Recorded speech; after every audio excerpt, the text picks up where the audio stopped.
Bismillahirrahmanirrahim. Assalamualaikum warahmatullahi wabarakatuh. Alhamdulillahirabbil alamin. Assalatu wassalamu ala Rasulillah. Segala puji kehadirat Allah Subhanahu wa taala, Tuhan semesta alam serta pencipta langit dan bumi. Dan juga sholawat untuk Nabi besar Muhammad Sallallahu Alaihi Wasallam sebagai bentuk cinta dan penghormatan kita kepada beliau. Surga, siapa sih yang gak mau? Surga adalah impian setiap manusia, terutama umat Islam.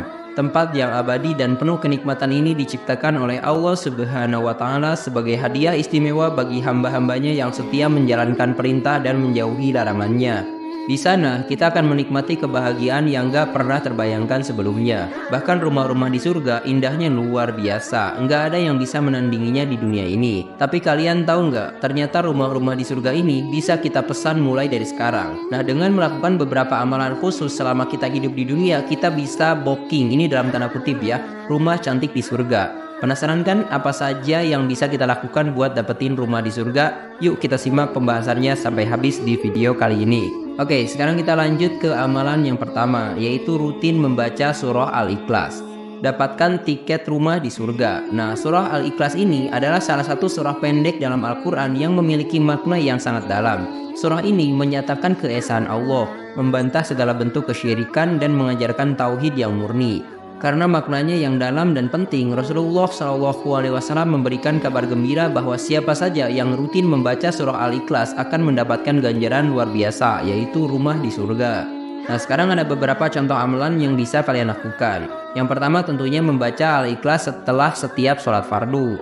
Sebagai bentuk zikir dan pengingat akan keesaan Allah, biasakan membaca surah Al-Ikhlas setelah selesai sholat wajib. Amalan yang kedua yaitu mengajarkan surah Al-Ikhlas kepada anak-anak. Dengan mengajarkan surah ini, kita tidak hanya memperbanyak pahala kita sendiri, tetapi juga memastikan bahwa generasi selanjutnya tetap memahami dan mengamalkan tauhid yang murni. Amalan yang ketiga yaitu membaca Al-Ikhlas di pagi dan sore hari. Biasakan membaca Al-Ikhlas di pagi hari sebelum beraktivitas dan di sore hari sebagai perlindungan dan penenang jiwa. Hal ini juga berdasarkan sabda Rasulullah SAW. Barang siapa yang membaca Qul huwallahu ahad atau surah Al-Ikhlas hingga selesai sebanyak 10 kali, maka Allah akan membangunkan untuknya sebuah rumah di surga. Hadis riwayat Ahmad. Nah, sekarang mari kita lanjut ke amalan yang kedua, yaitu jangan lewatkan sholat duha dan 4 rakaat sebelum zuhur untuk rumah impian di surga. Sholat duha dan 4 rakaat sebelum zuhur adalah salah satu amalan sunnah yang sangat dianjurkan. Sholat duha dilakukan pada waktu pagi setelah matahari naik hingga menjelang waktu zuhur. Sementara 4 rakaat sebelum zuhur adalah bagian dari sholat sunnah rawatib. Melaksanakan kedua amalan ini dengan konsisten tidak hanya memberikan ketenangan dan keberkahan dalam hidup, tetapi juga menjamin dibangunkannya rumah di surga. Contoh-contoh amalannya yang pertama tentunya menjadwalkan sholat duha setiap pagi. Usahakan untuk meluangkan waktu di pagi hari, misalnya setelah sarapan untuk melaksanakan sholat duha minimal 4 rakaat. Contoh amalan yang kedua, sholat 4 rakaat sebelum zuhur di masjid. Jika memungkinkan, lakukan sholat sunnah 4 rakaat sebelum zuhur di masjid untuk mendapatkan keutamaan berjamaah sekaligus rawatib. Yang ketiga, mengajak keluarga untuk melaksanakan duha. Jadikan sholat duha sebagai amalan bersama keluarga di pagi hari, sebagai sarana mendidik anak-anak untuk mencintai amalan sunnah. Hal ini berdasarkan sabda Rasulullah SAW. Siapa yang sholat duha 4 rakaat dan sholat sebelum zuhur 4 rakaat, maka akan dibangunkan baginya rumah di surga. Hadis riwayat At-Tabrani. Selain itu, ada juga sabda Rasulullah SAW. Barang siapa yang mengerjakan 6 rakaat, maka diselamatkan di hari itu.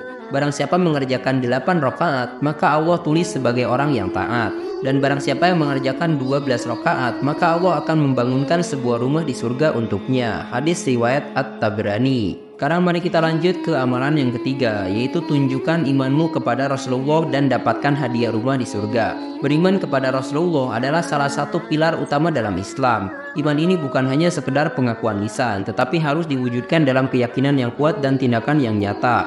Iman kepada Rasulullah SAW berarti percaya sepenuhnya bahwa beliau adalah utusan Allah yang membawa risalah terakhir untuk seluruh umat manusia. Salah satu bentuk manifestasi dari iman ini adalah mengikuti sunnah beliau, memperbanyak sholawat dan berusaha menjalani kehidupan sesuai dengan ajaran beliau. Beberapa contoh amalan yang bisa dilakukan. Yang pertama tentunya membaca dan mengamalkan hadis Rasulullah SAW. Luangkan waktu untuk membaca hadis-hadis sahih dan amalkan ajarannya dalam kehidupan sehari-hari. Contoh amalan yang kedua, memperbanyak sholawat kepada Nabi Muhammad SAW. Biasakan membaca sholawat sebanyak mungkin, terutama pada hari Jumat, karena ini adalah salah satu bentuk cinta kasih kepada Rasulullah SAW. Contoh amalan yang ketiga, mengajarkan kisah hidup Nabi kepada keluarga. Jadikan kisah hidup Nabi SAW sebagai bahan cerita untuk anak-anak, sehingga mereka tumbuh dengan kecintaan dan penghormatan kepada beliau. Ada juga hadis Rasulullah SAW. Aku menjamin rumah di tepi surga bagi yang meninggalkan perdebatan meski ia dalam posisi yang benar, dan rumah di tengah surga bagi yang meninggalkan dusta meski dalam keadaan bercanda, dan rumah di puncak surga bagi yang berakhlak mulia. Hadis riwayat Abu Daud. Nah, selain itu, Allah Subhanahu wa Ta'ala berfirman di dalam Al-Quran Surah Al-Ahzab ayat ke-56. Sesungguhnya Allah dan para malaikatnya bersolawat untuk Nabi. Wahai orang-orang yang beriman, bersolawatlah kamu untuk Nabi dan ucapkanlah salam penghormatan kepadanya. Nah, sekarang mari kita lanjut ke amalan yang keempat, yaitu tegakkan sholat sunnah rawatib, bangunlah rumah di surga dengan pahala. Sholat sunnah rawatib adalah sholat yang dilakukan sebelum dan sesudah sholat fardu. Sholat ini memiliki banyak keutamaan. Salah satunya adalah sebagai pelengkap kekurangan dalam sholat wajib kita. Rasulullah SAW sangat menganjurkan umatnya untuk menjaga sholat sunnah rawatib, terutama yang muakkadah atau yang sangat dianjurkan. Karena dengan istilah melaksanakannya, Allah akan membangunkan rumah di surga untuk hambanya. Nah, beberapa contoh amalan yang bisa kalian lakukan. Yang pertama, menjaga sholat rawatib qobliyah dan ba'diyah. Biasakan untuk tidak melewatkan sholat sunnah sebelum dan sesudah sholat fardu, seperti 2 rakaat sebelum subuh dan 2 rakaat setelah maghrib. Contoh amalan yang kedua, mengatur waktu untuk sholat sunnah di rumah. Meskipun sholat rawatib bisa dilakukan di masjid, sesekali lakukan di rumah sebagai bentuk ibadah yang menambah keberkahan rumah. Contoh amalan yang ketiga, mengajak keluarga melakukan sholat rawatib bersama. Ajak anggota keluarga untuk ikut melaksanakan sholat rawatib bersama, sehingga rumah selalu dipenuhi dengan zikir dan ibadah. Hal ini berdasarkan sabda Rasulullah SAW.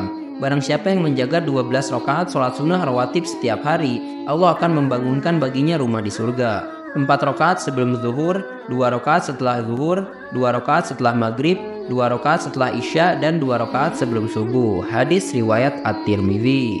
Sekarang kita lanjut ke poin yang terakhir atau yang kelima, yaitu bangun masjid di dunia dan raih rumah mewah di surga. Membangun masjid merupakan salah satu amalan yang pahalanya terus mengalir meskipun seseorang telah meninggal dunia.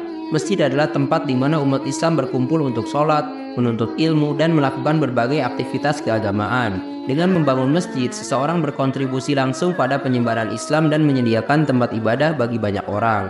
Ganjarannya adalah rumah yang megah di surga, sebagaimana dijanjikan oleh Rasulullah SAW. Nah, contoh-contoh amalan yang bisa kalian lakukan yaitu berkontribusi dalam pembangunan masjid. Jika tidak mampu membangun masjid secara penuh, kalian bisa berkontribusi dengan menyumbangkan dana, material, atau tenaga untuk pembangunan masjid. Contoh amalan yang kedua, mengajak orang lain untuk ikut berdonasi. Jadilah penggerak di komunitas atau lingkungan kalian untuk mengumpulkan dana pembangunan masjid, sehingga semakin banyak orang yang terlibat dalam amal jariah ini. Contoh amalan yang ketiga, membangun masjid di wilayah yang membutuhkan. Apabila mampu, bangunlah masjid di daerah-daerah yang masih minim tempat ibadah, sehingga pahalanya akan terus mengalir sepanjang masjid tersebut digunakan. Hal ini berdasarkan sabda Rasulullah SAW. Barang siapa yang membangun masjid karena Allah, walaupun hanya sebesar sarang burung atau lebih kecil, Allah akan bangunkan baginya rumah di surga. Hadis riwayat Ibnu Majah.